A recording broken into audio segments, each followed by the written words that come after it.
হলদিয়া শিল্পাঞ্চল নিয়ে কড়া বার্তা তৃণমূলের শ্রমিক সংগঠনের রাজ্য সভাপতি ঋতব্রত বন্দ্যোপাধ্যায়ের। কোর কমিটির বৈঠকের পাশাপাশি জেলা শাসক এবং জেলা পুলিশ সুপারের সাথে বৈঠক ঋতব্রত। হলদিয়া শিল্পাঞ্চল নিয়ে কড়া বার্তা দিলেন তৃণমূলের শ্রমিক সংগঠনের রাজ্য সভাপতি ঋতব্রত বন্দ্যোপাধ্যায়। বুধবার আইএনটিটিইউসির কোর কমিটির বৈঠকের পাশাপাশি এদিন জেলা শাসক ও জেলা পুলিশ সুপারের সাথে বৈঠক করলেন ঋতব্রত। সেখানে ঠিক হয় হলদিয়া বন্দরের কর্মচ্যুত ঠিকা শ্রমিকদের কাজে ফেরানো হবে আগামী 1 আগস্ট থেকে, তবে সেখানে শর্ত রাখা হয়েছে। মিটিংয়ে ফলপ্রসূ আলোচনা হয়েছে। যেটা ঠিক হয়েছে আপনারা দেখেছেন যে district magistrate, superintendent of police, জেলা সভাধিপতি, এমএলএ, আমি সহ কোর কমিটির বাকি সদস্যরা সবাই ছিলাম। খুবই ফ্রুটফুল ডিসকাশন হয়েছে। মাননীয় মুখ্যমন্ত্রীর যে স্লোগান শিল্প বান্ধব এবং শ্রমিক বান্ধব পরিবেশ অক্ষুণ্ণ রাখা, প্রয়োজনে 10 বার 15 বার 20 বার আলোচনা হবে, কিন্তু কোনো ধ্বংসাত্মক আন্দোলন নয়, কোনো স্ট্রাইক নয়, সেই কথাটাই আবার রেটারেটেড হয়েছে। এবং শ্রমিক থাকলে যেমন শিল্প থাকবে, আবার যদি শিল্পও না থাকে তাহলে আবার শ্রমিক থাকবে না। এটা একটা মিউচুয়াল রিলেশন। এই অবস্থায় দাঁড়িয়ে যে কোম্পানিকে নিয়ে ওনারা ওদের তথ্য দিয়েছেন, সেই অবস্থায় আজকে ঠিক হয়েছে যে আগামী 1 আগস্ট থেকে নো ওয়ার্ক নো পে বেসিসে কোম্পানি কাজ করবে। সেটা হলে তাহলে কারুর কাজ যাবে না। আর আমিও ধরুন, আমি ব্যক্তিগতভাবে মামলা করেছিলাম, শ্রমিকরাও কিছু মামলা করেছিলেন, যে যারা মামলা করেছিলেন বা আমরাও যারা এই মামলাটা আমরা কথা বলে উইথড্র করব, এবং তাহলে তারপর মামলা উইথড্র হয়ে গেলে তখন তারা জয়েন করবেন। কিন্তু এই প্রসেসেই অনেকক্ষণ ব্রেনস্টর্মিংয়ের পর আমরা দেখছি একমাত্র এই প্রক্রিয়াতেই যদি আমরা চলি তবেই কারুর কোনো কাজ যাবে না। No work no pay solution দেওয়া হয়েছিল, জেলা প্রশাসন এই সলিউশন দিয়েছেন, আমরাও দিয়েছি। আমরা খুশি যে সংস্থা তারা এই যে প্রস্তাব সেই প্রস্তাব মেনে নিয়েছেন। কিন্তু আবারও এই কথাটা বারবার আমরা বলেছি যে কোনো অবস্থায়, যে আজকে ধরুন আলোচনা হলো, এর আগে হয়েছে, ধ্বংসাত্মক আন্দোলনের কোনো জায়গা তৃণমূল কংগ্রেসে নেই। এই তালা লাগিয়ে দেওয়া, কাজ বন্ধ করতে অনুরোধ করা, এবং দেখেছেন শ্রমিকরা পর্যন্ত মমতা বন্দ্যোপাধ্যায়ের সাথে কাজ বন্ধ করার নিদান সত্ত্বেও কেউ কাজ বন্ধ করেননি। কাজ হয়েছে, সমস্ত কাজ কন্টিনিউয়াসলি চলেছে। এবং সবথেকে বড় কথা হচ্ছে এখন এটা 1 তারিখ থেকেই নো ওয়ার্ক নো পে হবে। আর যে শ্রমিকরা যাদের কাজ চলে গেছিলো তারা মামলাটা উইথড্র করবেন, উইথড্র করে তারাও এই ওয়ার্কফোর্সে সামিল হবেন।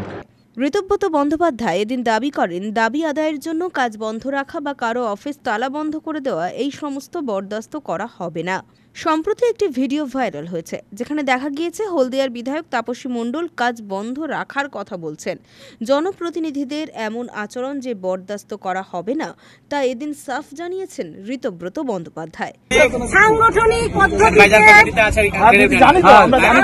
পদ্ধতিতে আইএনটিটিসি সহ পার্টির পক্ষ থেকে, পার্টির লিডারের সমর্থনে পার্টির পক্ষ থেকে এটা কোনোভাবেই আমি আমার ব্যক্তিগতভাবে করতে আসিনি। শ্রমিকের জন্য, হলদিয়ার সমস্ত শ্রমিকের জন্য পার্টি লড়বে, এবং আমি পার্টির সঙ্গে কথা বলে পার্টির নির্দেশেই আজকে আপনাদের অনুরোধ করতেছি। আপনার অনুরোধ আমরা সুপারভাইজারকে বলবো সাইডটা কাজে বন্ধ রাখতে, না হলে সে তো বন্ধ রাখার হলে আমি ওই প্রশ্নে যাবো না, আমি পরে শুনবো। আগে এই কাজটা এখন বন্ধ থাকবে, কারণ শ্রমিকের স্বার্থে লড়াই হচ্ছে। শ্রমিকের স্বার্থে আগে এই কাজটা এখন বন্ধ থাকবে, কারণ শ্রমিকের স্বার্থে লড়াই হচ্ছে। শ্রমিকের স্বার্থে আগে এই কাজটা এখন বন্ধ থাকবে, কারণ শ্রমিকের স্বার্থে লড়াই হচ্ছে। শ্রমিকের স্বার্থে আগে এই কাজটা এখন বন্ধ থাকবে, কারণ শ্রমিকের স্বার্থে লড়াই হচ্ছে। শ্রমিকের স্বার্থে আগে এই কাজটা এখন বন্ধ থাকবে, কারণ শ্রমিকের স্বার্থে লড়াই হচ্ছে। শ্রমিকের স্বার্থে এটা সতর্কতার বিষয় নয়, এটা একটা বলতে পারেন আমাদের একটা ইউনিফাইড অ্যাপ্রোচ। ধরুন আমি কোর কমিটির সভাপতি হওয়ার পর থেকে ধারাবাহিক আসছি, প্র্যাকটিক্যালি দুর্গাপুর এবং হলদিয়াতে প্রথমে ঠিক ছিল 10 দিনে একবার আসবো, এরকম হচ্ছে সপ্তাহে। ধরুন আজকে বুধবার, আবার শুক্রবার আসবো হলদিয়ায়। সুতরাং এটা একটা 9 জনের কমিটি, ঐক্যবদ্ধ ব্যাপার। তো এটা আমরা আবার রেটারেট করছি, এটা সতর্কতার বিষয় নয় যে পার্টি এই ধরনের আন্দোলনকে পার্টি অনুমোদন দেয় না।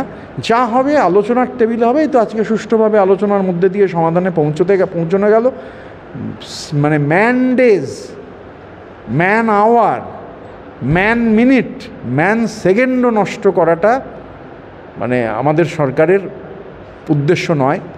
শিল্পবান্ধব এবং শ্রমিক বান্ধব পরিবেশ। আর মমতা বন্দ্যোপাধ্যায় হচ্ছেন প্রকৃতপক্ষে শ্রমিকের সবথেকে বড় বন্ধু। এই যে লেবার কোড, সেই লেবার কোডের বিরোধিতা, চীনের প্রাচীরের মতো লেবার কোডের সামনে দাঁড়িয়ে রয়েছেন তিনি। তার জন্যই আজও লেবার কোড চালু করা যায়নি, উনি চালু করতে দেবেন না লেবার কোড। তো শ্রমিকের স্বার্থ মমতা বন্দ্যোপাধ্যায়ের থেকে বেশি কেউ বোঝেন না। এখানে একটা বড় সমস্যা হচ্ছে কেন্দ্রীয় সরকারের নীতির ফলে শুধু এই হলদিয়া নয়, সমস্ত পোর্টেই অটোমেশনের ফলে কাজ হারাবার প্রক্রিয়া শুরু হচ্ছে, যাকে বলে জব লস ফেনোমিনা। তো এটা কেন্দ্রীয় সরকারের নীতি, এটা নিয়েও আমাদের শ্রমিকদের সজাগ করতে হবে। আমি পরশুদিন আসছি, পরশুদিন এই যাদের কাজ শ্রমিকদের সঙ্গে মিলিত হব, তারপর আরও রাজনৈতিক কর্মসূচি রয়েছে। সুতরাং আমরা এটা আশাবাদী যে এই আলোচনার মধ্যে আমরা এটা বিশ্বাস করি যে ডায়ালগ হচ্ছে শেষ কথা। প্রয়োজনে 5 বার 6 বার 7 বার 8 বার ডায়ালগ হবেই, তো আজকে যথেষ্ট ফ্রুটফুল ডায়ালগের মধ্যে দিয়ে সমাধানে পৌঁছানো গেল। তাদের কারখানা কর্তৃপক্ষ তারাও রাজি কর্তৃপক্ষ 1 তারিখ থেকে, আজকে এখানে সিদ্ধান্ত হয়েছে 1 তারিখ থেকে নো ওয়ার্ক নো পেতে সিস্টেমে, তাহলে কারুর কাজ যাবে না। কারণ যে কোম্পানি কাজ করছে তার যদি কাজ না থাকে তাহলে সে কাজ কোথা থেকে দেবে? তাহলে নো ওয়ার্ক নো পে হলে তাহলে শ্রমিকের কাজ গেল না। এবার এগুলো যা উদ্ভূত পরিস্থিতি হবে সেই অনুযায়ী সিদ্ধান্ত নিতে হবে। এবং আমি আবারও যেটা বলছি যে মানে স্ট্রাইক করা, কাজ স্লো ডাউন করা, বিক্ষোভ দেখানো, এইগুলো কোনো সলিউশন নয়। আলোচনার মধ্যে সমস্ত কিছুর সমাধান সম্ভব। সেটা আজকে খুব ফ্রুটফুল আলোচনা হয়েছে, পরশুদিন আবার আমরা বসবো। পুলক বেরার রিপোর্ট, খবর BCBS।